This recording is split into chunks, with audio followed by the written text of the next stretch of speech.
नमस्कार मंडळी, हा टी-आर-पीचा जमाना आहे. टी-आर-पीच्या शर्यती टिकून राहण्यासाठी सध्या सर्वच प्रमुख वाहिन्यांवर नवनवीन मालिकांची रेलचेल पाहायला मिळते. याचाच एक भाग म्हणून स्टार प्रवाहवर सुद्धा काही नवीन मालिका दाखल होत आहेत. यामुळे स्टार प्रवाहच्या काही लोकप्रिय मालिका बंद होणार आहेत. यामध्ये कोण होतीस तू काय झालीस तू ही लोकप्रिय मालिका बंद होणार असल्याचं कळतंय. तर येत्या 5 जानेवारीपासून मी सावित्रीबाई ज्योतिराव फुले ही मालिका दाखल होत आहे. सध्या या मालिकेचं जोरदार प्रमोशन सुरू आहे. या मालिकेमध्ये मधुराणी प्रभुळकर आणि डॉक्टर अमोल कोल्हे यांनी प्रमुख भूमिका साकारल्यात. ही मालिका 5 जानेवारीपासून दररोज संध्याकाळी 7:30 वाजता प्रसारित करण्यात येणार आहे. या नव्या मालिकेसाठी घरोघरी मातीच्या चुली या मालिकेच्या वेळेत बदल करण्यात आला होता. ही मालिका आता 7:30 ऐवजी 5 जानेवारीपासून रात्री 10:30 वाजता प्रसारित होणार आहे.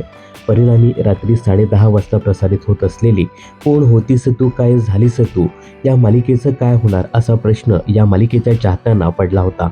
पण मिळालेल्या माहितीनुसार आता ही मालिका लवकरच प्रेक्षकांचा निरोप घेणार आहे. 28 एप्रिल 2025 रोजी कोण होतीस तू काय झालीस तू या मालिकेची सुरुवात झाली. सुख म्हणजे नक्की काय असतं या मालिकेतील गाजलेले जोडी मंदार जाधव आणि गिरिजा प्रभू यांनी या मालिकेत प्रमुख भूमिका साकारल्या आहेत. या मालिकेचं जोरदार प्रमोशनही झालं, पण या मालिकेची फारशी जादू चालली नाही. 2 वेळा या मालिकेच्या वेळेत मोठा बदल झाला. या कारणामुळेच या मालिकेच्या टी-आर-पीत सतत घसरण होत गेली. अखेर कमी टी-आर-पी अभावी ही मालिका बंद करण्याचा निर्णय चॅनलने घेतला असल्याचं कळतंय. नुकतंच या मालिकेच्या शेवटच्या भागाचं शूटिंग देखील पार पडलं. यावेळी या मालिकेतील कलाकार आणि तंत्रज्ञ टीम खूपच भावुक झाली होती.